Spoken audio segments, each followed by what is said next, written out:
Yo, we're back, everybody. This is the last, final conclusion of the episode called Stormfront. And I'm going to be honest with you, Eigner is day drinking because he's about to have the breakup fight of the century with The breakup Ethel fight of a girl that Bashoon. he's met like Last. twice. Look, they got along really famously. Eigner, really thought that there was, a connection between them. She didn't even tell him that she was She married. didn't even tell him. I Yeah, man. feel like Egner's one of those milady guys. My lady, would you mind if I drive my sword through you, my lady? Hey, if a fedora adds to your AC, then I'll wear it. He's like, you know what? Screw it. Chop off my arm. Just give me a fedora. Just give me a +1 to AC. That's all I want. As long as I get my shield bonus, man. Okay. Agner So- caring about mechanics over RP every day. Alright. Yeah. So, the plan has been hatched. Pregan has begun to ascend the stairs so that he may set up the if anybody tries to leave, I kill them line. Mhm. And Onn is going to explore the rest of the crypt, if I remember right. Yes. Okay, so silently to yourself, unless you get a really good or really bad roll, go ahead and roll me a check with Arcana. While that's going on, Agner is going to approach and speak with Ethel. Mhm. And Alton, what are you doing again? I'm just waiting, holding back, waiting for either shit to go down with Eigner, or if On needs me, whichever one is more. Basically, I'm like at the juncture, just like whatever shit needs to happen is gonna happen. Okay. Oh wow. All right. So then, are you gonna try to be stealthy about it, or or are you just gonna be there? I'm gonna be stealthy. Okay. So go ahead and roll me that stealth check. Hold those in your pockets, both On and Alton. Agner, you approach. you you can still hear that whispering, and as you get closer and closer to the place that Alton is leading you to, it's just male whisper, like the male voice whispering, Mhm. and it's really really low, and it doesn't sound like, as you get closer, it doesn't sound like words at all, like real words. Mhm. So either maybe another language or maybe just something entirely made up. As you get to the room where Alton had seen the spectral man and Ethel standing over the tomb, you now see Ethel is kneeling at the base of the tomb. Her head rested against it, and this spectral form is like kind of hunched over her, whispering into her ear. All right. So I Alton. need to let my dog out of my room. Sorry, give me a second. Okay. For sure. Okay. So Alton is hanging back though, so I was like the only one that saw this. Yeah. Yeah. Yeah, because he wouldn't have. He wouldn't have seen that per se because it would have put him in too much of a line of sight. Mm-hmm. Okay. All right, Asa. So as Egner approaches and Alton hangs behind in the other chamber, Egner has sheathed his sword. He doesn't have the torch anymore. He can't use the shield, so the shield is strapped on his back. He doesn't have a helm. He's just got his tattered chainmail on his left arm. The bandage is showing and everything, and he just looks ragged, and he just looks like beat to shit pretty much. And he just storms in, slows down a little bit as he absorbs that whole scene, and then he just immediately launches into it and says, "All right, break it up, Ethel. You've got a lot to answer for. You know that? Do you know that?" She turns at you in surprise, and you can see uh, tears and tracks of makeup are running down her face from where she's been crying, and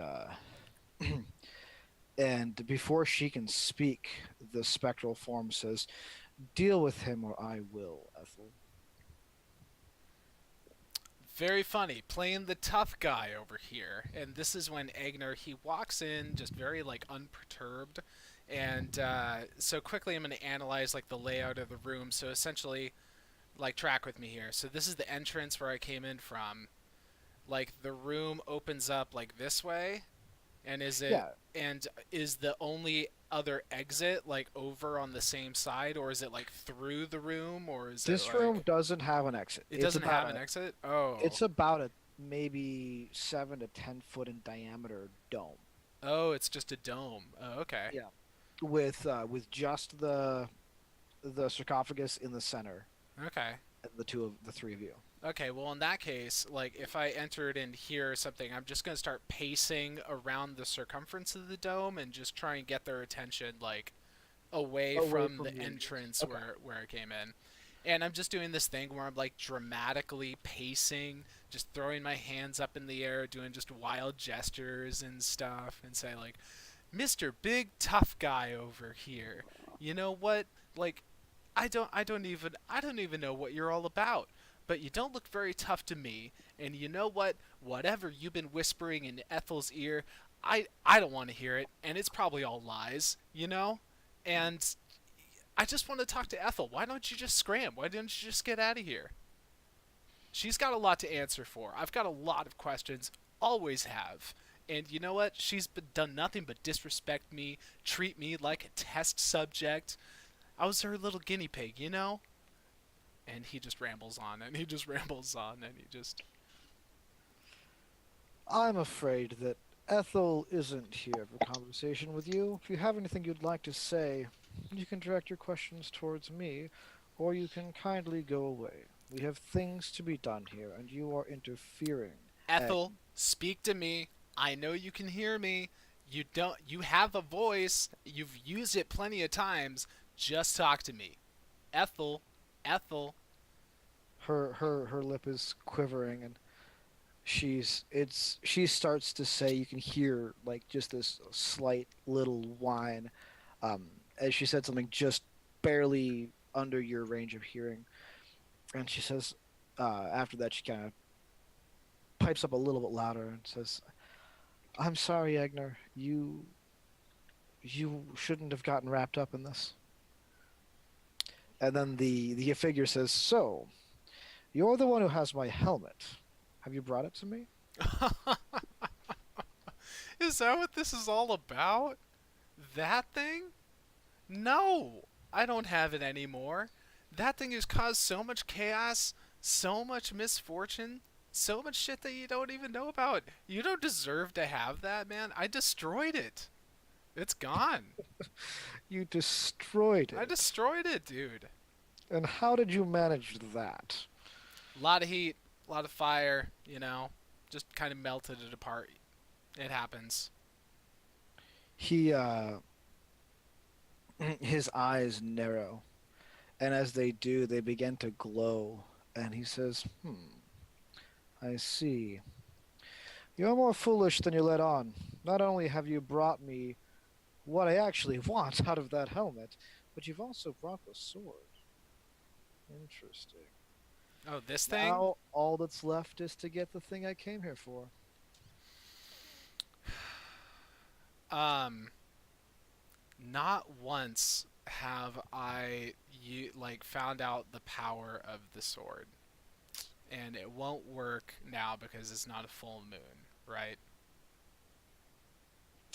It really doesn't matter. It's not about what the sword does. It's No, about what it I was Oh, just kind of asking that out loud, like yeah, yeah. rhetorically. Like, DM tell me that like that's going to be useless to do that. I'm not going to tell you anything. Okay, all right, fine, fine. Okay, so in that case, Egner will pull the sword out, and he'll say, "Oh, this old thing," and then just stab it into the ground in front of him. Can't hear you. Oh, I'm not muted. Well, You You, were you, yeah. looking like you were trying to talk there. Yeah, no, it's cool. Give me a second. It probably just didn't pick it up on the mic. I now need to look this up.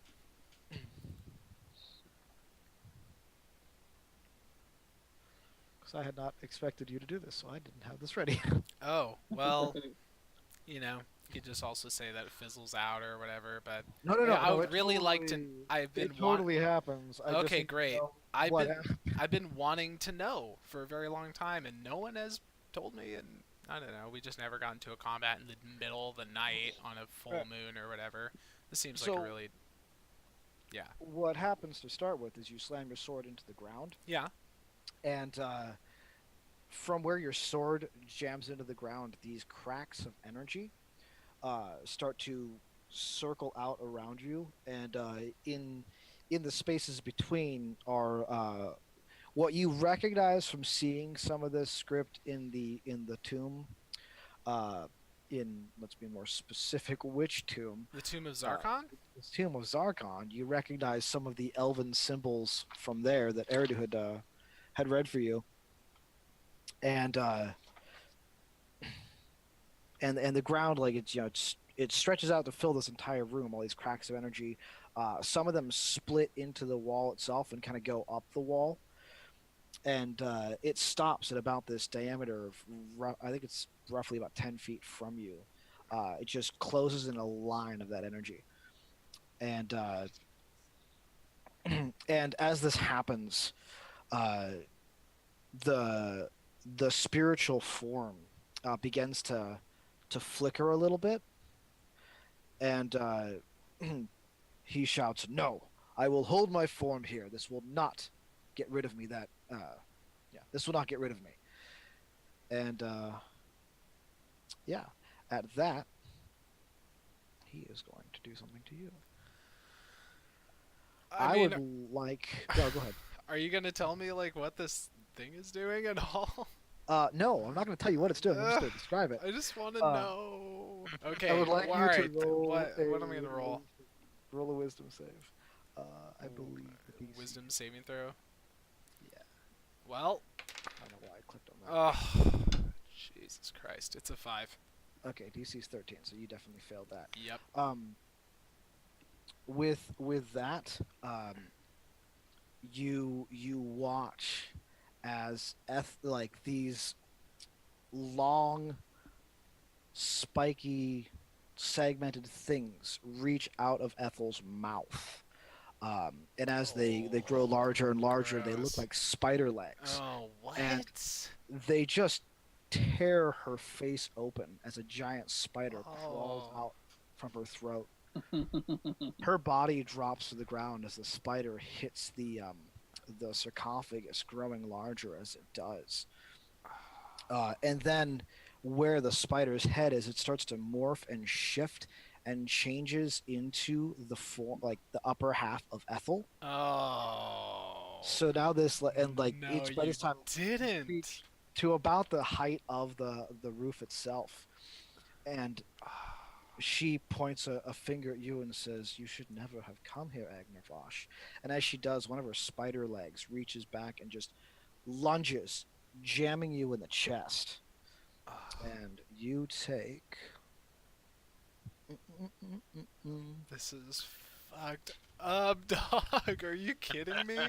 You're gonna do me like that, Asa? I am. I'm gonna- gonna do you like that. You're gonna do me like that, dude? 22 psionic damage, and you are now frightened.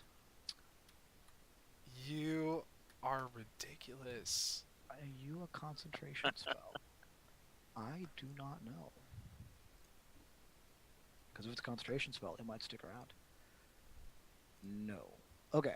And then as soon as that happens, Oh my god, dude. the whole thing just disappears, and Ethel is standing where she was, in absolute wide-eyed shock, and her lip is quivering again, and she says, "I never wanted this for you, Eigner. I'm really sorry." And she waves a hand, and I'd like you to make another save. Wisdom? I believe so. Do I need No, sunk? this is intelligence. Oh Jesus, dude. And this is one. No, no, that's sorry. That's the other part of it. It is still intelligence, but it's a DC 15. Oh God. 17. Thank Oh, God. 17. you Because I have 0 on that one. you watch as the world starts to shimmer and change, and then the man reaches out and he shouts at Ethel, and you don't really hear the words through the haze of the world around you. But then he slaps her in the face, and she drops to her knee, holding the side of her face, and the spell diminishes, and the world comes back into focus. Alton, you've watched all of this happen from your space. Give me your what was your stealth check? 20. 20. Okay. Yeah, been watching all this happening from your space, and no one has given you even the slightest sign of energy and focus. Ethel's now on her knees with her hand to her face, while the spectral form is drawing his attention toward Eigner again, uh, growling something about how he's going to take his things now. Okay, did I see all of that crazy shit, or was that clearly in Eigner's mind? You did not see the spider. Okay. Um, so all I saw was the spectral force slapping Ethel. Yeah, pretty much. You heard the conversation. You see Eigner like press himself up against the wall, uh, for a moment, looking just absolutely terrified. Uh-huh. And then you see him slap her. You did see Agner's form, like his physical form, start to shimmer as if it was like becoming more ethereal. And then after he slaps Ethel, uh, his form comes back into complete material form. So can I like do something? Yes, yes, you can. But I was going to give Alton the opportunity to as well. Okay. Also, Alton, the you do see like this uh, circle of energy that's sort of part of it is just touching just the outskirts of the room that you're in. And you did watch Agner jam his sword in the ground, and you saw that all come from his sword. Do I see outside of him being frightened, because as far as I know, that could possibly be a part of the feint. Um, not feint as in, but feint as in like tactical. Yeah, Do no, I see any other forms of distress, or does Eigner say something that would indicate to me distress? um, well, I don't know, Agner. You could have been babbling all number of things while this thing was going on with. Yeah, I know. Well, I'm just still like trying to get some more information though. I mean, I need the tactical information of what is going on with this zone that I've created. So whatever like insight that Egner can get into that. He's not trained in Okay. magic, but what does he feel from being Well, in this thing? you actually, I will go ahead and tell you exactly what's going to happen in this particular Thank you. moment, since the terror of the situation has set in. Uh, for a moment, Also, I've been you frightened. That's why I didn't talk. yeah, yeah. But go. For a moment, you feel that terror, and then your body's pressed up against the wall, and the words in the Elven runes, or in the Elven script, begin to glow, and as they do, you feel this certainty of presence that all this is just an illusion in your head, and that all that whole thing, and that there is nothing here to be frightened of, Sick. and that this man is just a puppet playing with strings that you think you can sever. You are Mm, no longer frightened. That condition is removed. sick. Well, I'm going to use a bonus action to do my second wind ability to regain some hit points. And then I'm going to hope that I can take the sword out of the ground and still maintain the field that's around me. And Yes. okay, so I feel very assured and I feel very um, ready to kick some ass, sea bass. And I'll say, "You're taking nothing from me."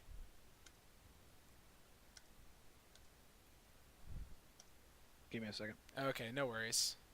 And then I'll Always and mid typing. yeah, and then I after I say that, I will like give a really loud whistle. All right. He looks up at you from Ethel's hunched over form, and just like snarls his teeth at you and says, "You are a foolish person who's interfered with my plans for the last time." And with that, he is going to ready to cast a spell, something that Alton is seeing and may react to. Okay, and that's what I was going to ask. Is Eigner engaged within 5 feet of him? Yes, yes, he is. Okay.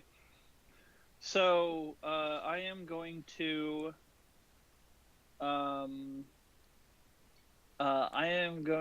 actually leave Domini there for the moment, and I'm going to rush up behind this spectral form and see it. So as a see what I can do. So as a bonus action, I am going to cast Hunter's Mark, and then I'm going to take a good old-fashioned swing at it. Okay. So, natural one. All right. You hunter's mark, and then you rush forward and trip over no, not really trip. You almost pretty much run into Ethel, just misjudging your direction, and end up like slamming with your back up against the sarcophagus right at the feet of this man. And he looks down at you in a bit of shock, and then smiles and says, "Eigner, your friends aren't trying to help you. Why do you get them involved in these things?" And then he is just going to hold a hand down toward Alton as three bursts of energy release from his fingertips and slam into Alton's chest. Casting a spell. Okay. Casting a spell is an opportunity attack, though. No, because No, this is his turn. But when you cast a spell, is it not provoke an opportunity attack? Oh, if you cast a ranged spell in I don't know. I'm pretty sure it's not. No. That's specifically, I think, with Mage Slayer, you get to take an opportunity. Yeah. Someone was casting a spell. I want You can Mage use the Slayer reaction. so bad. Are you kidding Right? me? That I want is. that Well, one. Do you need do you don't have any resistance to force damage, do you? Who, me? No. Oh. Okay, so that's 10 damage in total. Oh, yeah, that's not so bad. And on. I actually have more health than overall health than Eigner currently. I know. What is Because your I take the Arcana averages. check? My Yeah. Arcana check was 23. Okay. At first you start to wander the crypt blindly, but and you are Chaos Sorcerer. Yes, he is. And what is your current mood? Are you still in autumn? Current season. Yes. Okay. And as you start wandering, you start to feel this breeze coming from you and flowing in a certain direction. And if you turn one way, this pretty much if you turn to your left, and this breeze keeps flowing to your right, and you follow this breeze along until it leads you to a chamber that's got about 5 corpses interred in here, and as the breeze flows from you, you see that there's one corpse that looks like it's got a round bulge just where the chest should be, and it seems like this is where that flow of wind is going. What do you do? I'll approach, draw a dagger, and I'm fully expecting to have to like cut open the belly of this corpse to get something out. But yeah, I'm gonna go over see what the bulge is. Okay. You go over and pull back the cloth. Um, Underneath this, it's pretty much just like the hide of an animal. It's pretty heavy, and like all the fur has been long since, um, yeah, Decayed. decayed. And you pull this back, and the skeletal corpse underneath has got no flesh, thank God, but its hands are wrapped around this orb, which you can describe since you're the one who put it into existence in the first place, and I don't remember if you gave it a description. Yeah, so this is a small obsidian black glass-looking orb inside a slightly larger, almost like wire cage thing. It's this big chunky metal um, cage where if you looked at it from the top, it would be like an X shape, Hmm. and then it wraps around and so this ball is sort of set inside of this slightly larger round cage for it, which is essentially the size can act as handles, Hmm. so you're not actually touching the black obsidian thing. And the metal itself is this kind of like brass color with etchings, writing along the sides. I'm going to take the blanket, gingerly remove the skeletal hands, grabbing them from the wrists, and wrap the blanket around it so that I don't ever touch it. Like, there isn't a thing with touching it, but Onn doesn't know that. So it's gonna. Okay, I would like you to roll me. Let me look at other things here. You'd think I'd have all this down, but I don't. There we go. Why do you scroll? The scroll over is not centered properly. So open up this in another window. All right. I'd like you to roll me a DC 13 wisdom save.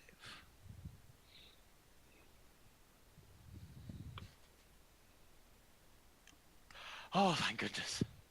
All right, I roll a 12. I get a +1. Oh, All right. oh yeah. You take this orb and step back from the corpse.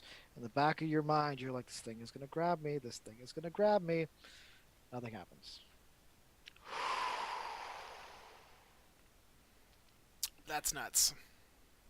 You then hear a clutter and a thud from a distance behind you. What do you do? That's a bit of a Clatter and a thud, not a clutter and a thud. Sorry. yeah, but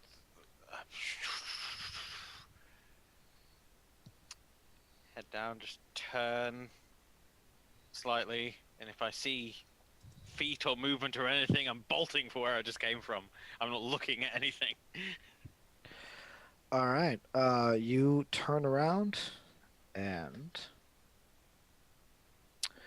the passageway you went through to get into this room is empty. You can still see the dimly flickering light of the brazier in the room behind you, and there doesn't appear to be anything blocking your path. Then I shall walk back to the chamber where we came up with this plan. I will no doubt be hearing some sort of echoes of something happening in chambers far away, but this was all part of the plan. Eigner was producing a distraction. I was going to go and find the thing. I found the thing. I've done my job. I will go back to that room. That will be my first point of call. So. Okay. Then we will go on back to, again, another split party combat. The spectral man is going to turn toward Ethel and say, "Will you do something, you worthless?" And then whatever he was going to say is interrupted by Agner's turn. So first, I'm going. Well, I will have him. I will interrupt him with my own voice. That's what I'm trying to say. I'll just spout a couple of words first and say, "You shut up! Ethel, listen to me. I know you can hear me. I know there's a part of you in there that still cares about me. And we can fight this together. Whatever is tormenting you, we can fight this." Does she react at all? First things first, I need to make a roll. Okay. I love Eigner's assertion that they like that he's talking like they've been together for 15 Yeah. years. She looks at you and narrows her eyes in a way you've seen before, usually when she's very frustrated with you. Well, she Doing ought to something be. like taking off your ring. Wait.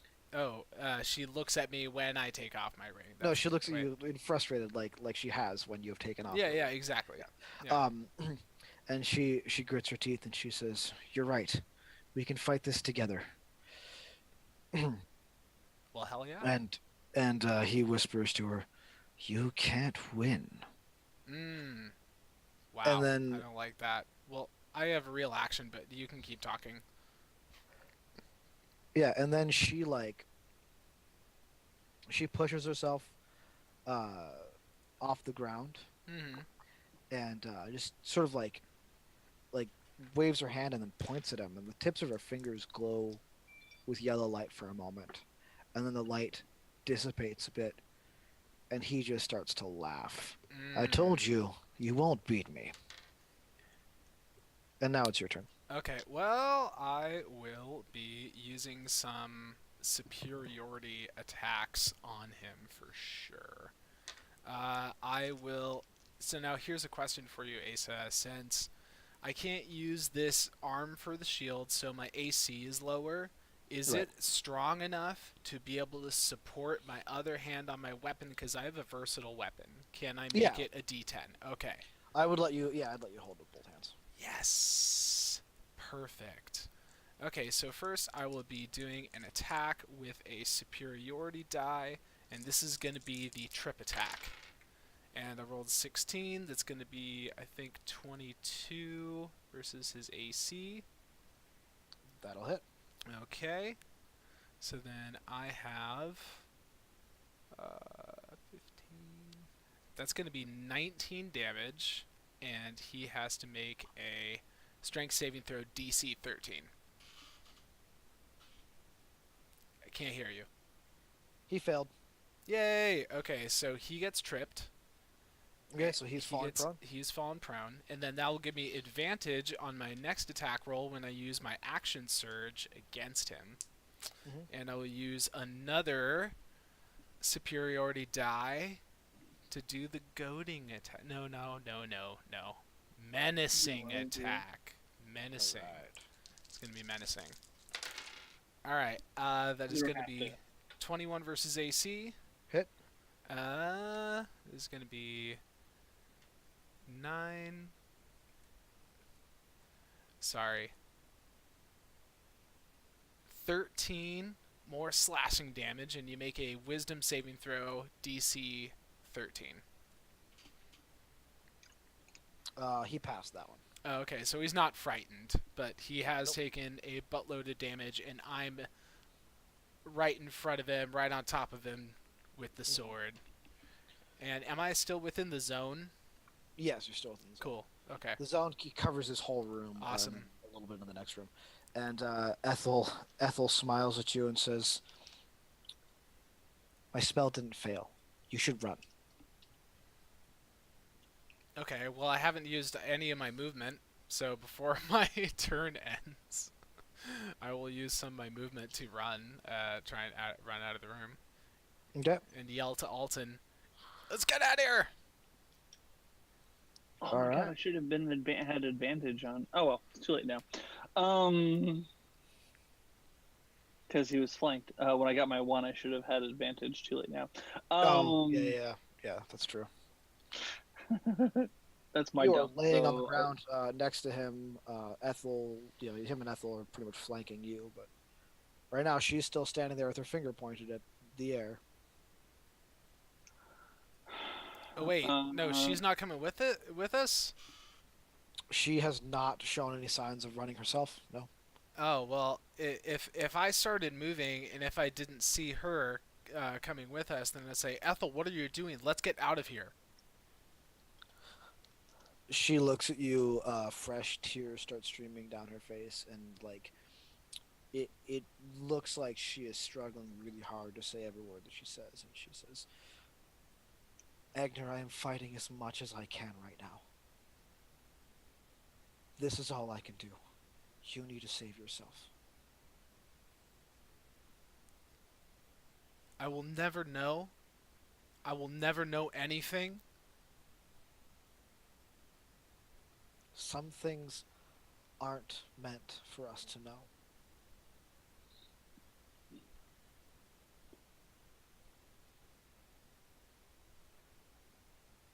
Eigner can't really think of a response, so he'll just slowly walk backward and stagger.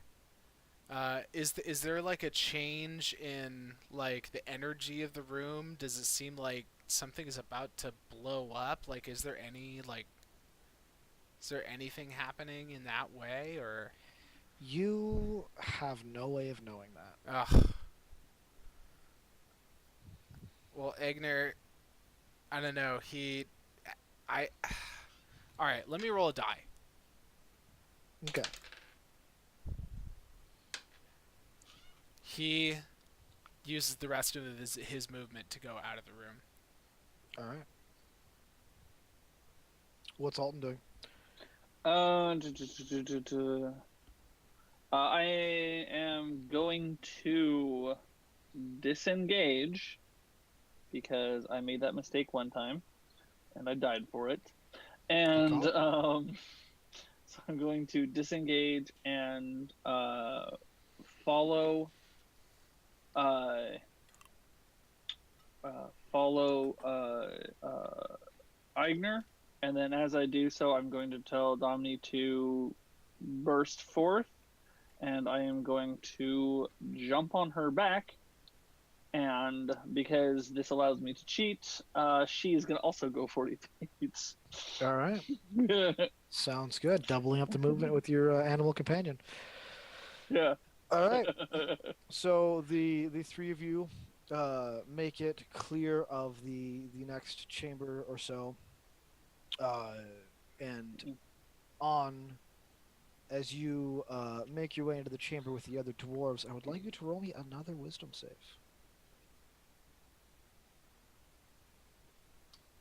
I got a 13, so that'll be a 14. Okay. You step into the chamber where there are 4 dwarven warriors, and you don't know what you were expecting, but the fact that you stepped in there and everyone is just standing where they should be, ready to engage, they actually all have their swords drawn, and the second they see you, they get into a fighting formation and then realize it's you and relax. And this readiness seems to calm you. Everything feels like it should be. You're not even sure why you thought there should be anything else going on at all. Moments later, Alton and Eigner enter the chamber, and just as you guys enter that chamber, you hear a male voice scream out, and then in the distance, in the section you came from, there is this explosion of fire that shoots up through the like out of that room that you can't really see anymore, and starts coming through the passageways of the crypt. What do you do? Duck! I'll just like point at everyone to like try and get as far as they can from the passageway as close to the stairs as possible. Okay. Yeah, you guys all just sort of Oh, jump out of the way. oh wait, oh wait, oh wait. No, I won't do that. Well, I mean, I was thinking about stabbing my sword in, but I don't know if it'll do anything against fire, so we'll duck. Okay. At I- what I- rate is the fire coming? It's pretty quick. I mean, probably Like- not quick enough for you to outrun. That's your Well, remember I have 40 feet of movement doubled. That's what I was asking. Yeah, no, it's faster than you could Okay, that's what I was asking. outrun. As I'm diving down to the ground, I'll shoot out a quick ray of frost. Yeah, I would like you to all make me a dexterity save. I'm gonna do so good. Can roll it with advantage because you have that section of wall to kind of block a lot of the blast. Oh, sweet. Oh, cool. Okay, so I got 13. Okay. My initial roll was a 2, and I get -2, so it was 0. I've now rolled a 17 because of the advantage, so that's now 15. Well, Nice. we got lucky, guys. All right. So 14. 14? Cool. Yeah. So I a rolled crappy. bout of flame bursts from the doorway, and the heat just sort of like Eigner, you feel your armor start to just heat up from just the heat in this room. Alton, you also feel your weapons heat up to the point that you can't hold on to them anymore. And if you're still holding them, if you're not, they just don't do anything. And Eigner, Oh yeah, no. If I'm booking, no. Every time I mount Domini, I mean I'm like I can't be carrying a sword and accidentally cut her head off. Oh yeah. So So, Eigner, your armor is uncomfortably hot now, to the point that like it's burning your flesh underneath. Like you can just feel it blistering. Well, that's just And great.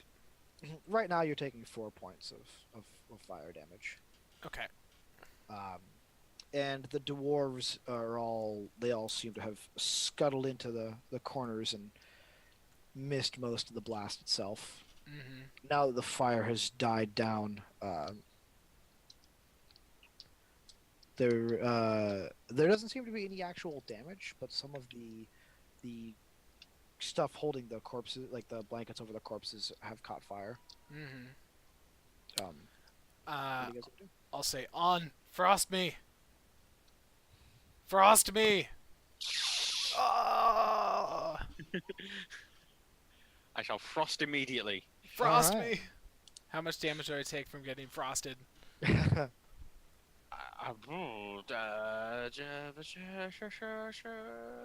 D8. So you Oh. take 3. Okay. All right. As your armor cools and then gets a little too cold, you start to shiver. Stop frosting me. Stop. That's enough frosting. Pragan goes rushing into his family crypt, cursing at you all for destroying his family's resting places as he tries to put out as many of the fires as he possibly can. I'll look at my companions who are both next to me, and I'll look at On, who is. I mean, like he frosted me with like one hand while he had the orb thing, right? He's got something in a cloth, yeah. He's got something there, and I'll take that as a sign enough that we have what we need, and I'll say, "All right, it's time to get out of here, right now." as we Did go we by, need I'm gonna. Pragan? No, you're not. We're leaving. On. We have what we need. We're leaving right now. Right. Yes. Absolutely. We have a task to complete. We shall do it. Quick Either way. question: is my hunter's mark dissipated? Yep, you no longer feel any magical connection to anything. Just want to make sure. I would not leave. I would not. I'm not gonna leave it past you guys to not do shit like that. Interesting aspect of Hunter's Mark I'd not considered. Yep. All right. So you guys are leaving right now. Yeah. Okay. Yeah. The rest of the dwarves have all kind of rushed in to help Pragan with what he's doing, and he doesn't even give you guys a second glance as you all leave. You go out into the city and think you can find your way back from where he led you to his home, and eventually you do. The town guards don't seem to bat an eye at you leaving their town. and you are again on the road back toward Twin Harbors, unless you did not want to be doing that. I mean, I think I've wrapped up everything that I need to do here. But if you guys need to go grab a thing really quick, you can go grab a thing really quick. No, I think the sooner this town's in our rear view. Yeah, I think I would like to put it definitely put it behind us. But I think what time of the day is it? It's like probably noon, 1 o'clock. Okay. Pretty early afternoon. You'll be able to make it to Twin Harbors before nightfall, easy. Okay, gotcha. Then yeah, I would say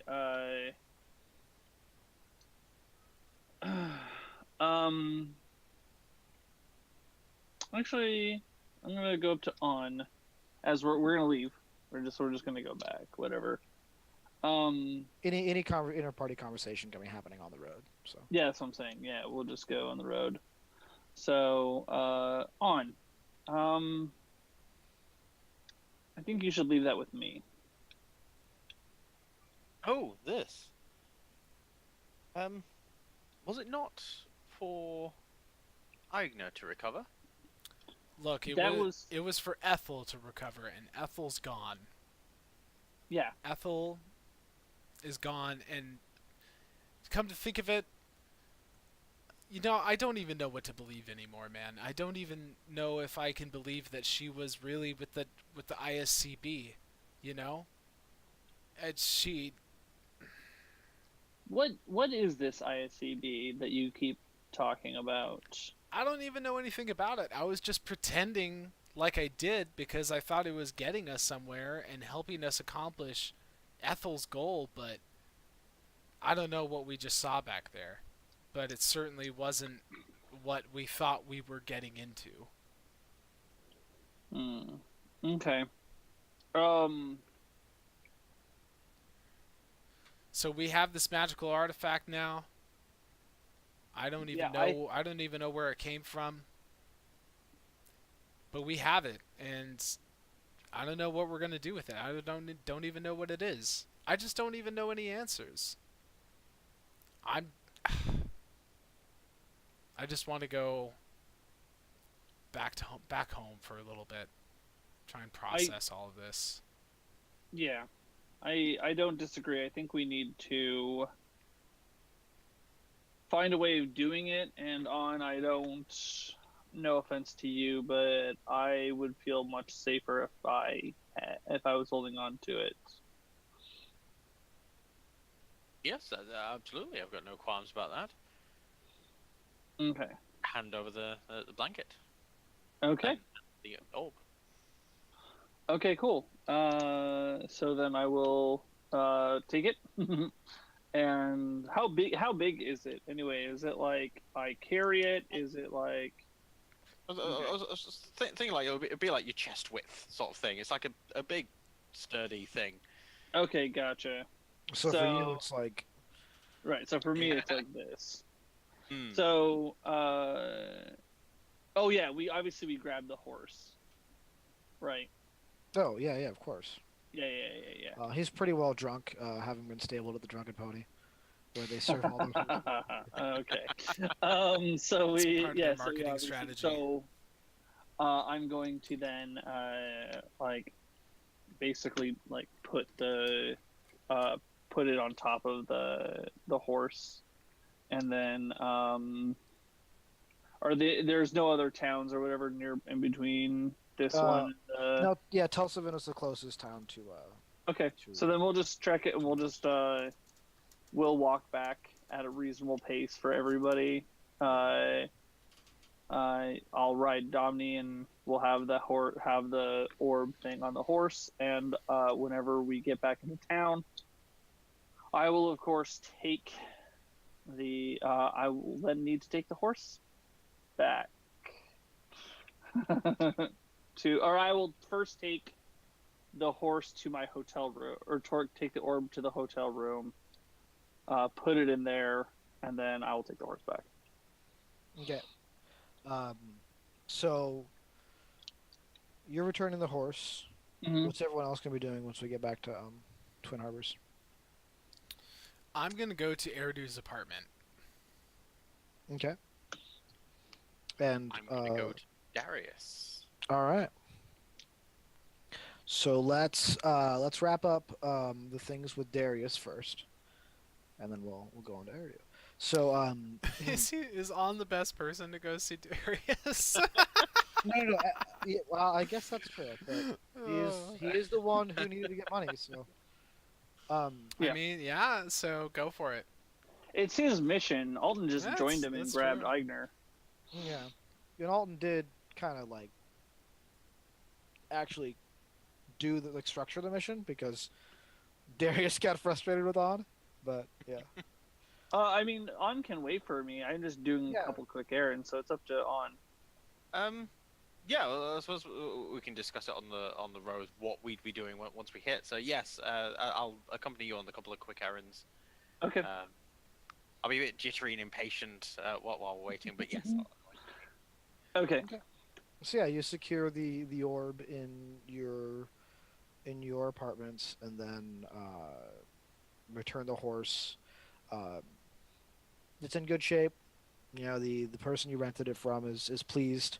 A little frustrated that his wagon didn't make it back, but Well, and I obviously have to pay for the wagon. How much is it going to cost to? oh, you put down a damage deposit. Yeah, Yeah. but yeah. Yeah, it costs 10,000 gold pieces. Right. You got to spend all of Exactly. Eridu's money. Exactly what you have. No, Right, he I spent all 9,835 gold. he had you Uh, pay a down payment on it or a damage payment on it before. you Okay. left, So then I don't get. Obviously, then I don't get anything back. you don't get anything back. Exactly. He's Right, just right, pissed. That's all. Right. He's mildly vexed, but this is why we have damage deposits in the first place to people who Right, travel with these wagons outside of cities. This stuff happens. It does. Yeah. So you Okay. guys return to the bottle and blade in hopes that Darius is there. Mhm. Ignor's not there. Eigner is not there. I figure that goes without saying. Yeah. Yeah, so sufficient enough messages have been sent to let Darius know you return to the city and to meet you. And he's waiting at the bottle and blade with his one orc companion now. He's just sitting at the bar, taking a drink, chatting up the bartender, and his orc is sitting like with his on the stool also with his back against the bar, like watching the bar. And once he sees you two enter, he waves you over. Okay. Go over. Clearly. Greetings. So, how fares my family?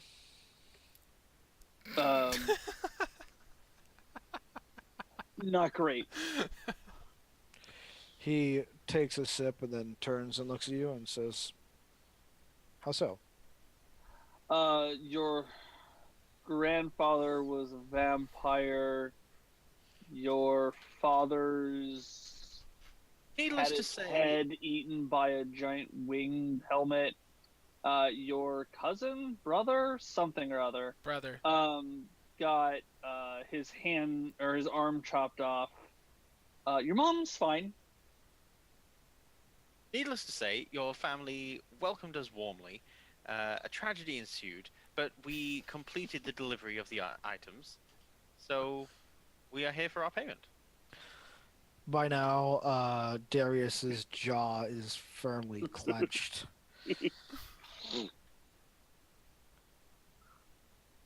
So, I send you on a task, and somehow my family gets maimed in the process. Look, first of all, you sent us with a vampire. Second of all, we didn't deliver the head-consuming helmet. Okay, we did as best we could. In fact, if it weren't for On, your cousin, your brother, whatever, would have died. Your mom was a little hysterical, but she walked away perfectly fine. The only thing really is that your dad died and your brother is no longer going to be a very effective magician. But I mean, in all honesty, He takes a deep breath and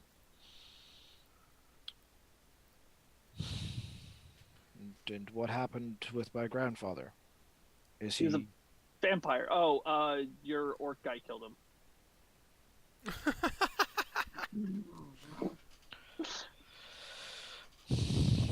I mean, it's not like we didn't help, but like we didn't know he was a vampire, and it looked like he was gonna kill everybody. Look, here's the thing. Next time, and we had a deal, but I'm starting to feel like maybe we're getting a little square, because next time you send us with a fucking vampire, tell me it's a fucking vampire. I'll do the job, but I'm not doing a job where I don't know what's happening. Look, if you did the job and didn't get involved in anything, which clearly something happened, you would have never found out that he was a vampire. You were supposed to go there, be put to rest, and then that was it. I didn't get involved in anything. Vampire jumped out in broad daylight and attacked people, and I defended the townsfolk. How was I supposed to know? I could have alleviated the situation if I had known there was a vampire.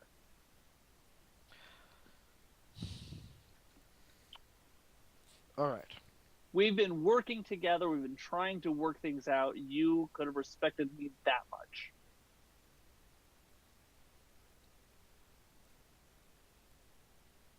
Fair enough. I will admit, in that, if I had been square with you, it might have made things a little bit simpler. However, would you have agreed to take a vampire into a town? Yes. Look, he's your family, and apparently that town is like totally cool with vampires. So, like, who am I to judge? I would have been less comfortable.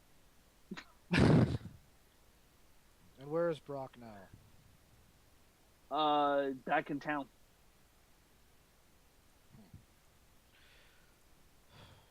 It did appear that we were witness to the end of a rather emotional relationship between Brock and your grandfather. How do you mean? They deeply cared for each other. Yeah, I kind of feel like it was a huge breakup moment. Like they were deeply caring for each other, and Brock felt like he wanted outside of an abusive relationship. I don't know. There's a lot of weird stuff going on. As much as my experience of these sorts of relationships is rather piecemeal and not well formed, I might recommend that for the well-being of your relationship with Brock and Brock's own well-being, that perhaps he be granted a short leave of absence before you call him back to your service for healing. Brock has never been a prisoner in this service. He's free to do what he wants. Of course, but even employees are required to turn up to work. Oh, I'm not. Simply a suggestion. I'm not concerned with him returning. I'm just curious if he's safe. Oh yeah, he seems safe. He's fine. He's going through some emotional shit, but he seems fine. And you said that Brock is the one who killed Sven. Yeah, it seemed like super weird and like kind of like like you're like a housewife who's like been in an abusive relationship for 15 years, and then like finally like she snapped because like he stopped just abusing her and like smacked around her kids a couple times, and so she like loses it and like takes a knife to him. That's what it felt like was going on. This is strange. Because, like, Brock loved my grandfather. At least that is my understanding. And he could have left at any time. Why would he feel the need to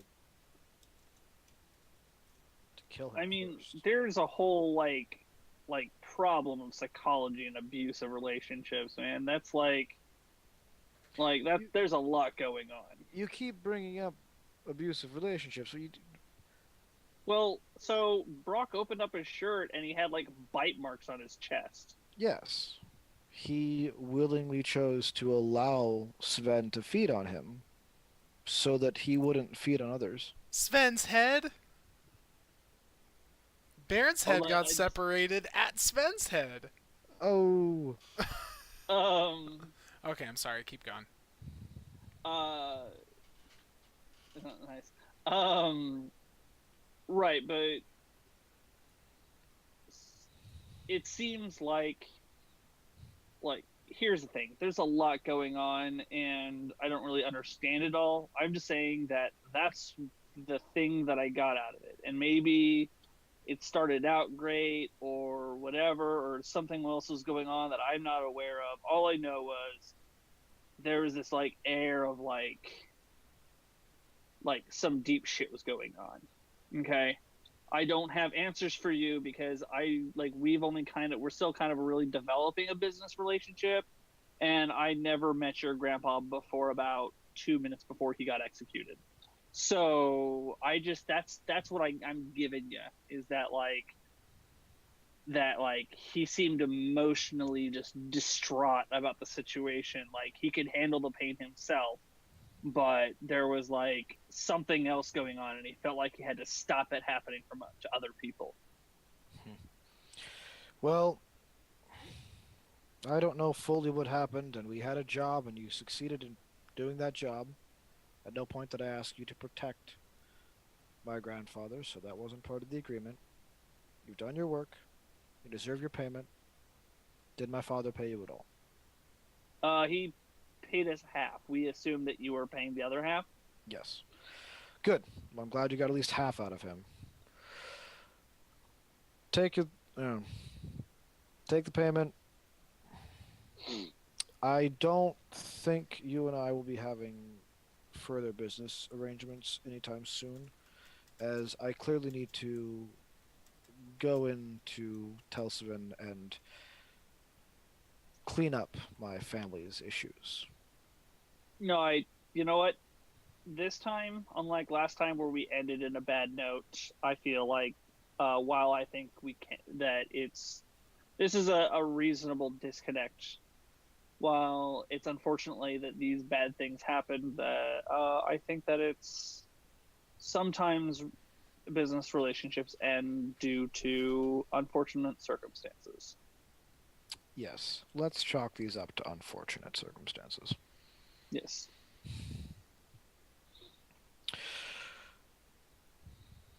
Take your money and go. Thank you. And I hope to see you again someday under friendlier terms. We'll see. Onn is going to remain silent through all of this. As Not a he bad has. Yeah, but deliberately so. Yes. I'm thinking of what would be the best way to demonstrate this, and I think Onn's silence and not putting his foot in anything is the best way that he could show the slightest hint that he's working on showing Darius that he's sorry for his loss. Not sure that Darius gets it, but Probably not. It is mostly for Onn's sake himself that he's trying on thinking about other people. I do Not sure if he think likes it Onn yet. has succeeded in a little bit of character growth and the ability to just not ruin a tense situation. Not impose disadvantage on a social check. It was like a good roll before you did that too. You know. So funny. I'm not bitter though. I'm not really. No, it's Everyone okay. thinks It's of the okay. best I'm not one. angry. It's okay. Totally okay. It's not okay. All right. Well, I would like to step away for a moment, and then we will follow up with Agner's final scene of this show, Okay. because she's going to die at the end of this conversation. Wait, what? Because What? that's now every couple of episodes someone has to die. So No. That's not. No, that's not what's happening, guys. It's not. I promise. No one's gonna die, but we do need to have a good reason for why On is kind of stepping out of the actually, we don't. limelight. Do we know? No, we Oh, don't. oh, okay. Because because everyone seems to be cool with me taking over the next. Oh, you wanted to do that next. Yeah. Oh, okay. Okay. Okay. Well, as long as you're cool with it, Drew, because like you would be next in line, so you should be able to give the say of whether or not, unless you like Uh, really want to do I, the I, thing. I'm all right with another little interlude Yeah, episode. it'll Okay. only be like a couple of sessions, like 3 at the most. I just want. Okay. I have it. It's a filler episode, but it's a filler episode that will help. That will help. Okay. Cool. So, So do you want to give like any little snippets or previews to the audience, or do you have a name picked out for the episode or anything? no, but I want to wait. Okay. No.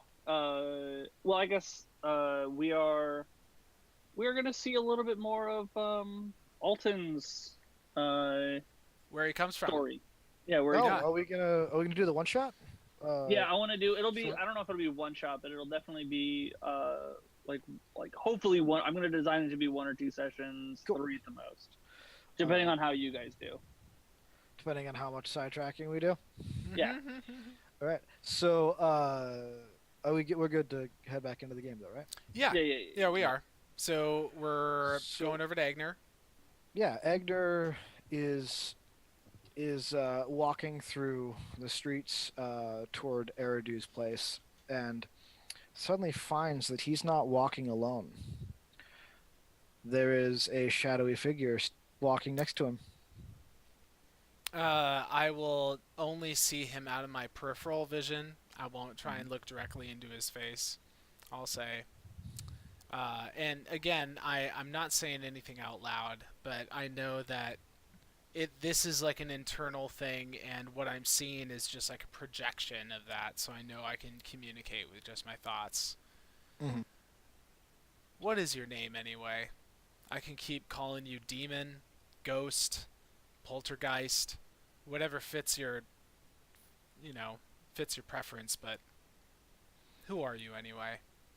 Drew, is this who I think it is? In the helmet? Is it Zarkon? Yes. Okay. I thought so. I just want to make sure. Yeah.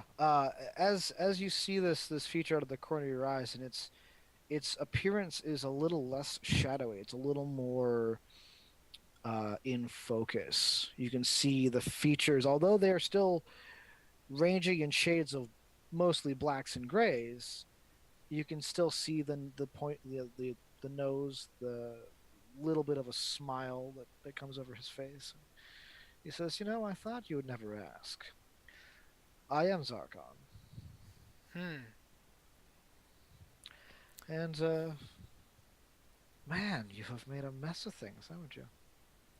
Well, you didn't help. That much is for sure. Well, you made it clear you didn't want my help. I just want you to not hurt anybody. If you I'm not hurting anyone.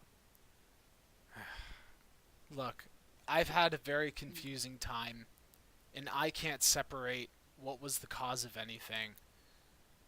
I want to Well, believe. I can make that easy for you. You see, Agner, you are the cause of all of it. What the hell are you talking about? I mean, Speak more first clearly. off, let's take a look back at what happened. Your girlfriend died. You didn't even try to save her.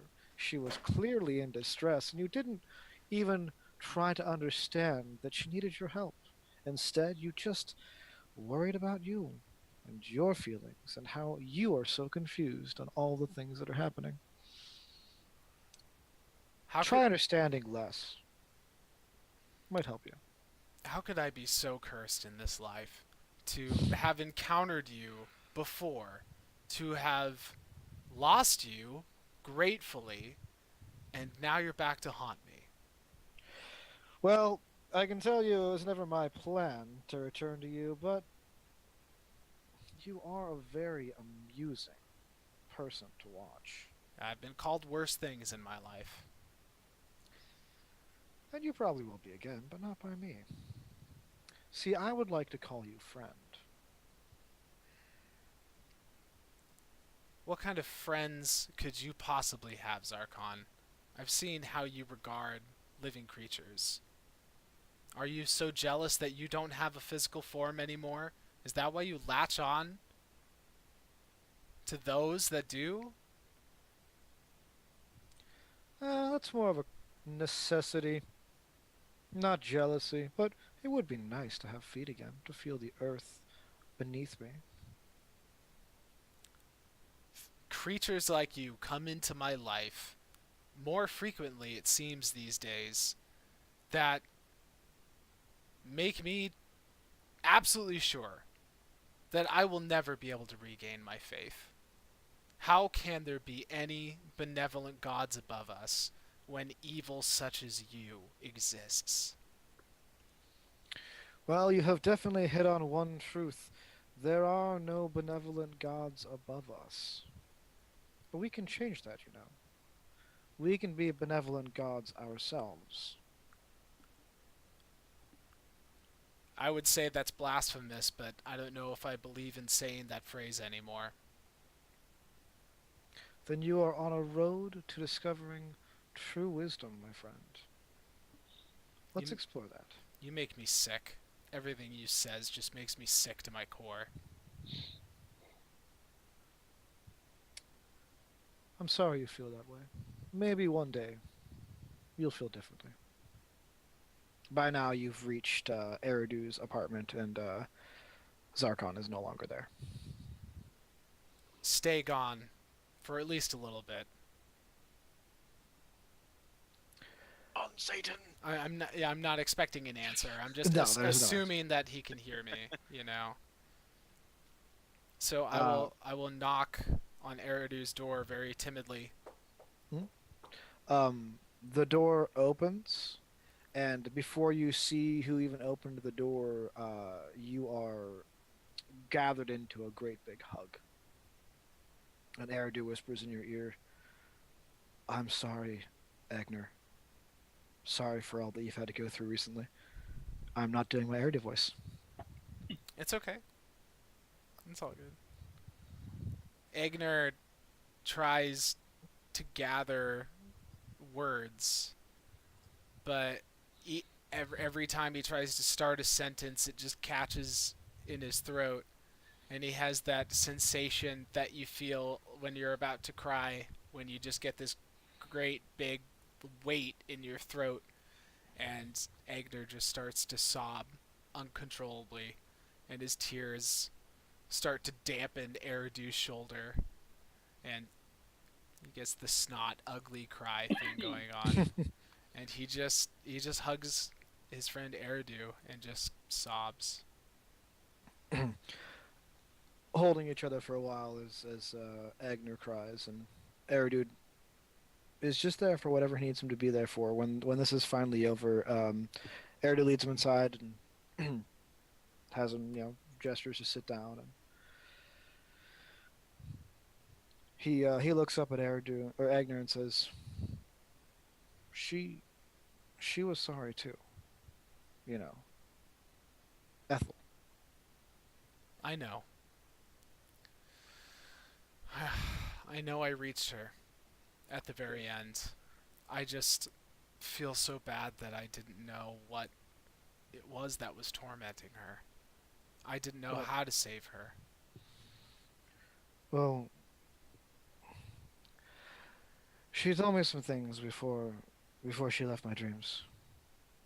What did she say? She knew that this was going to happen, Egner. She's a seer, and this was an aspect of her life that she had seen very recently. It was clear to her what she had to do, and she couldn't tell me much, but she did explain, or did tell me that she wanted you to understand that she never betrayed you. She never set you up. That she always tried to do what was right. And in the end, well, some relationships are just stronger than others and harder to fight. And she couldn't win this one.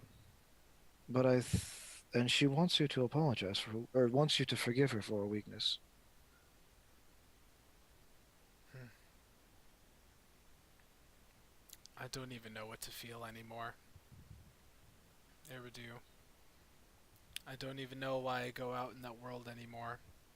I should just stay in my comfortable little wilderness haven, now covered in countless spider webs. Agnar, you have always run from a world that has dealt you a difficult hand. But it is for that reason, for your strength and your ability to stand firm despite what life gives you. That is why you should continue to go out into the world, because some of us are not that strong. Hmm. You show us who we can be by being that when we cannot.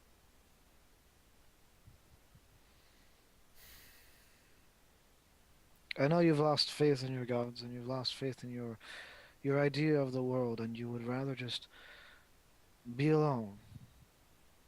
But Agner, do not lose faith in yourself. You are a good person, and you've always tried to do what you think is right. Hmm. That is why I have always been willing to follow you. Eridu, I feel that I do not deserve a friendship such as yours, but I am so glad to be able to count you as someone in my life. And I'm so glad that you are alive and not consumed and turned into a soulless monster like I thought you might be. Yes, I am very happy to be alive as well. This was a very trying time for me.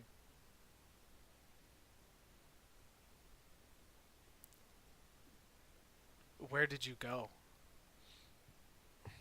Well, and you'll notice now that Eridu's right hand is bandaged pretty thoroughly. I came home and found Villarin gone,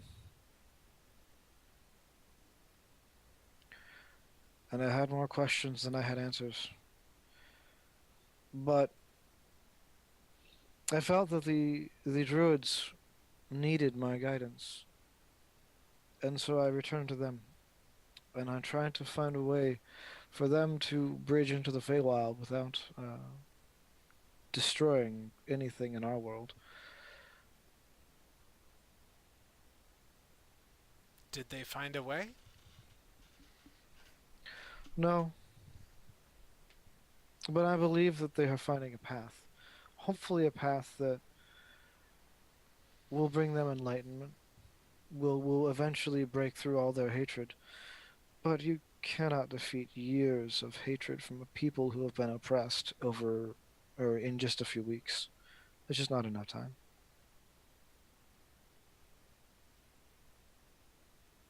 I see. I'm glad that you are back.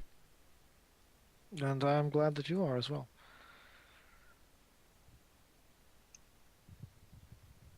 Okay. About that point, I don't know what On's doing, but Alton goes over to Eridu's place, knowing that both Eigner and Eridu will be there. Because Eigner said that he was going to Eridu's place. Yeah. So, knocks on the door. Eridu, the door interrupts as part of their conversation, a knock on the door, and he gets up and opens it. And Alton, thank you for having my home looked after while I was away. You're more than welcome. I have a lot for you and a little for Eigner. Hmm. And I put the 200 gold that goes to Eigner Hmm. on the table. And then I turned to Eridu and I put a massive satchel of Giving him his gold. 10,000 gold back. Um, and I give him 8,000 gold back because I need to take care of things for him. Right. And I say, when your friend left, I promised to look after you and anything else that you needed. And I have some things left to take care of. But I figured that by now you would be much more well put together, and you should be able to handle quite a bit. And then the other part of that is because Darius will no longer be a problem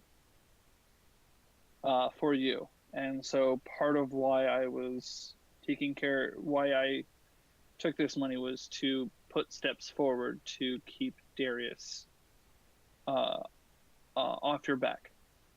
And that is no longer a concern either. So between your recovery and your no more fear of Darius, I think it's only right to return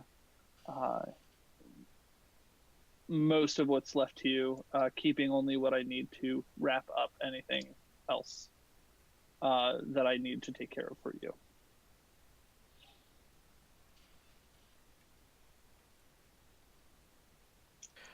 Thank you very much. You have done an admirable job. Um, you, you don't know what it means to me that you have returned this money because I thought, wrongly so, that Villain had taken all of this when he had left. And I don't harbor hatred to him for leaving, but it felt so inconsiderate that he would rob me in the process. I'm glad that he did not. No, he gave me it specifically to knowing that I would take care of you. He knew little about me, but he could see that in me, and I can't not help someone who needs it. It was right of him to trust you. And I think that it has put me in a position where I can trust you more so than I knew that it. Well, I can trust you now as well. I do not know you well, but now I feel that you are a good companion to have. Thank you.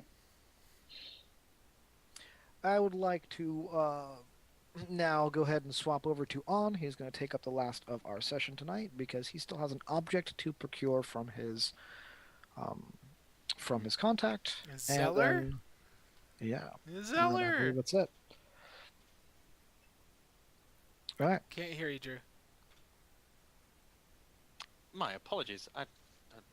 Yeah, I'd muted myself. Yes, On will meet Zeller at the cornerstone. Mhm. We'll find a corner table in the back room while people are milling about doing their things. And I shall sidle next to Zeller, place the 300 gold on the table in a sack, push it along, say to Zeller, now, about what we can get on Garth. Yes. He reaches into a satchel he has and